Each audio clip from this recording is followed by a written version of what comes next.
Bismillahirrahmanirrahim. Assalamualaikum warahmatullahi wabarakatuh. So untuk pembelajaran hari ini, kita akan sambung pada contoh 4. Kalau sebelum ni dekat bab 7, untuk yang hari tu punya hari Isnin punya kelas tak join. Hari tu kita dah masuk bab 7. So dalam bab 7 kita dah berkenalan dengan simbol, kita dah berkenalan dengan jenis garisan. Kalau dia ada simbol lebih besar dan sama, so kita akan guna garis solid line. Kalau dia lebih kecil dan sama pun samalah. Kalau dia lebih besar saja kita akan guna garis putus-putus, dan yang ni untuk yang tiada dan sama tu. So kita baru berkenal dengan tool, lepas tu berkenal dengan kawasan berlorek. Jadi untuk hari ni kita teruskan dengan contoh 4. Kalau siapa yang ada buku teks, contoh 4 tu adalah pada muka surat 237. 237. Alright.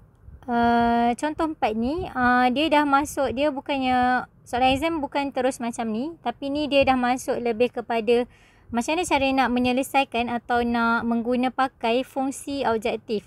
Kalau siapa yang ingat kelas hari tu cikgu dah ada perkenalkan dengan terms fungsi objektif. So hari ni dia nak tunjuk macam mana fungsi objektif ni berfungsi. Gitu So Rajah, kita pergi ke contoh 4. Rajah menunjukkan rantau berlorek memenuhi beberapa kekangan daripada suatu situasi. So situasi ni dia ada tiga kekangan yang dia gabungkan. Jadi kawasan berlorek dia yang terakhir adalah kawasan tengah ni.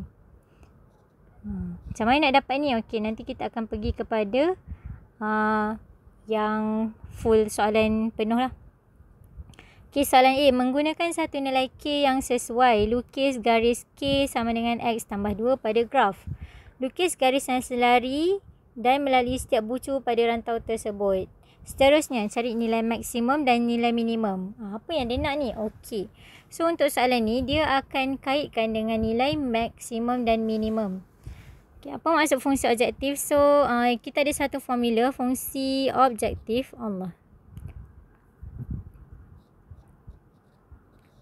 Fungsi objektif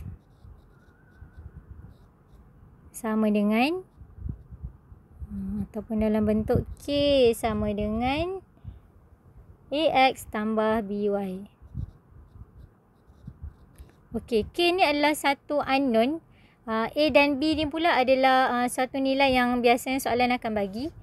X tu adalah apa-apa constant yang diletkan sebagai X. Contohnya X dengan Y tu adalah pemboleh ubah, bukan constant. A, B tu constant ataupun nilai.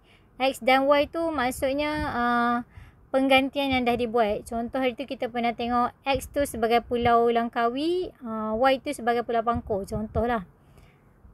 So K. Sekarang ni kita nak pergi pada nilai constant K. Apa tu K?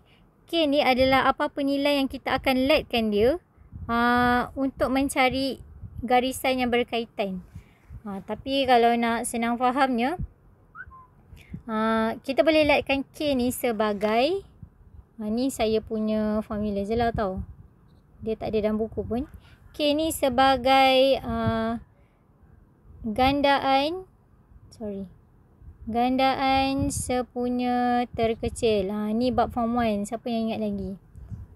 Nilai K kita boleh gantikan dia sebagai gandaan sepunya terkecil. Contoh. Koefisien pada X adalah 1, koefisien pada Y adalah 2. Jadi apa nilai gandaan sepunya ataupun gandaan sepunya terkecil yang kita boleh cari? So gandaan sepunya terkecil, kalau antara kat sini yang cikgu tulis antara A dia 1, B dia 2. So gandaan sepunya terkecil yang kita boleh guna adalah 2. Tapi kalau 2 tu kecil sangat, boleh guna 4. Ataupun nak besar lagi, 6, 8, 10, terpulang. So kita boleh letkan dia dengan apa-apa nilai. Kita pergi kat contoh, cara penyelesaian supaya tuan lebih faham. Penyelesaian dia. K sama dengan X tambah 2Y. Katakan K sebagai 4. Okey, K sebagai 4 ni kita yang decide.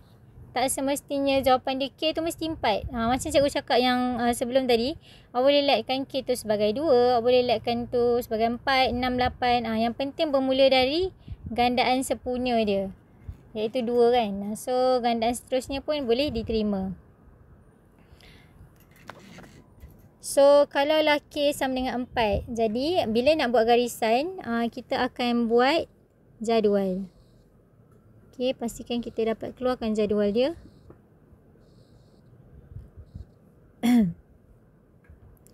Okey, ni untuk nilai X, ni untuk nilai Y. Okey, contohnya, let's say cikgu ambil X tu sama dengan 0, di mana K cikgu adalah 4. Ni kita decide K sebagai 4 kan. Okey, kalau X 0, K sama dengan 4. So, 0 tambah 2, Y sama dengan 4. So, Y sama dengan, akan dapat berapa? X 0, Y adalah 4 bahagi 2. So, dapat 2. Okey, next kalau kita gantikan Y tu pula sebagai 0. So, X tu akan dapat 4. Jadi, koordinat yang terlibat adalah 0, 2 dan 4, 0. Jadi, 0, 2. Tak tahu lah antum perasan ke tak. Okay, dalam antum punya apa nama dia, kalau telitikan pada buku yang pada muka surat 238 tu, kat bahagian penyelesaian tu, okay, kalau dekat graf ni dia ada satu garisan yang solid line warna hijau. Kalau perasan okay, so kita nak koordinat kita adalah 0, 2 dengan 4, 0. So 0, 2 tu ada dekat sini, 0, 2. 4, 0 tu ada dekat sini. So dia garisan yang sangat kecil kan. Jadi bila kita gariskan dia, dapatlah garisan ni.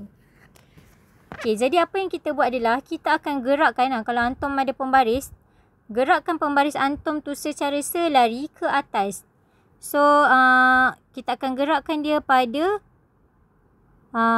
tempat-tempatnya ada titik persilangan. Titik persilangan tu apa? Titik persilangan tu ada dekat sini. 1, sini 2, sini 3. So ada 3 tempat titik persilangan. Jadi pembaris antum tu gerakkan dia ke ketiga-tiga titik persilangan ni. Dapatlah garisan macam ni. Okey, ni baru jalan kerja tau. Okay, so kalau soalan tadi dia kata lukis garis lurus dan melalui setiap bucu pada rantau tersebut. So garis putus-putus tu lah jalan kerja dia. Okay, garis yang kita buat solid line yang bawah sekali ni, dia datang daripada kita punya jadual ni. Dia lebih kurang macam kita buat bab bab 6 yang kita buat garis lurus pada graf sin konstan tu kan.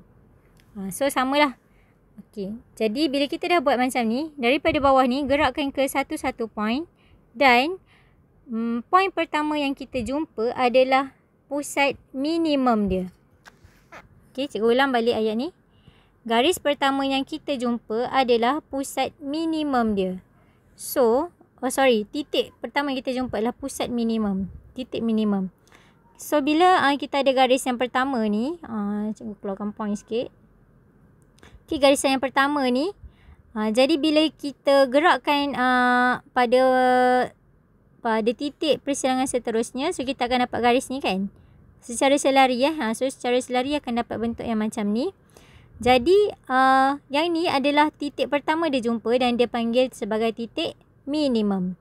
Okay, gerakkan lagi, boleh tak lagi ke atas? Akan jumpa yang ni. So ni tengah-tengah. Dekat atas ada lagi. Okay, gerakkan lagi ke atas.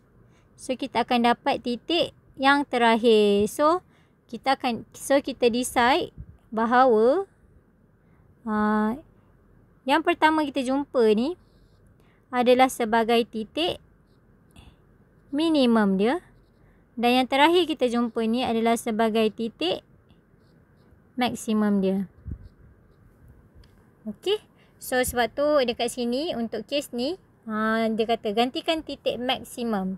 So titik maksimum, kita kan ada K tadi. K yang ni kita buat gandaan sepunya sebagai untuk penggantian. Tak muat. Muat. Okey, sebagai nilai untuk penggantian untuk cari X dan Y ni je. Ni yang buat table ni. Tapi bila kita nak dapatkan jawapan akhir, so kita tak boleh guna K yang sama. K tu akan datang dari nilai X dan nilai Y yang kita substitutekan ataupun gantikan. So jadilah X sama dengan 15, Y adalah 55. So masukkan dalam persamaan 15 tambah 2 kali 55, so dapat K adalah 125. Makanya K ni akan dianggap sebagai nilai maksimum. Yang kedua, gantikan titik minimum.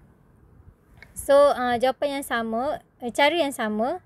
X tu ambil nilai yang dekat titik minimum ni. So X tu adalah 15, Y tu adalah 8. Jadi kita buat penggantian 15 tambah 2 darab 8 sama dengan 31. So dia akan jadi maksimum. Jawapan ni akan jadi maksimum kalau K mencapai 125 dan dia jadi minimum bila dia capai 31. Okey, jelas.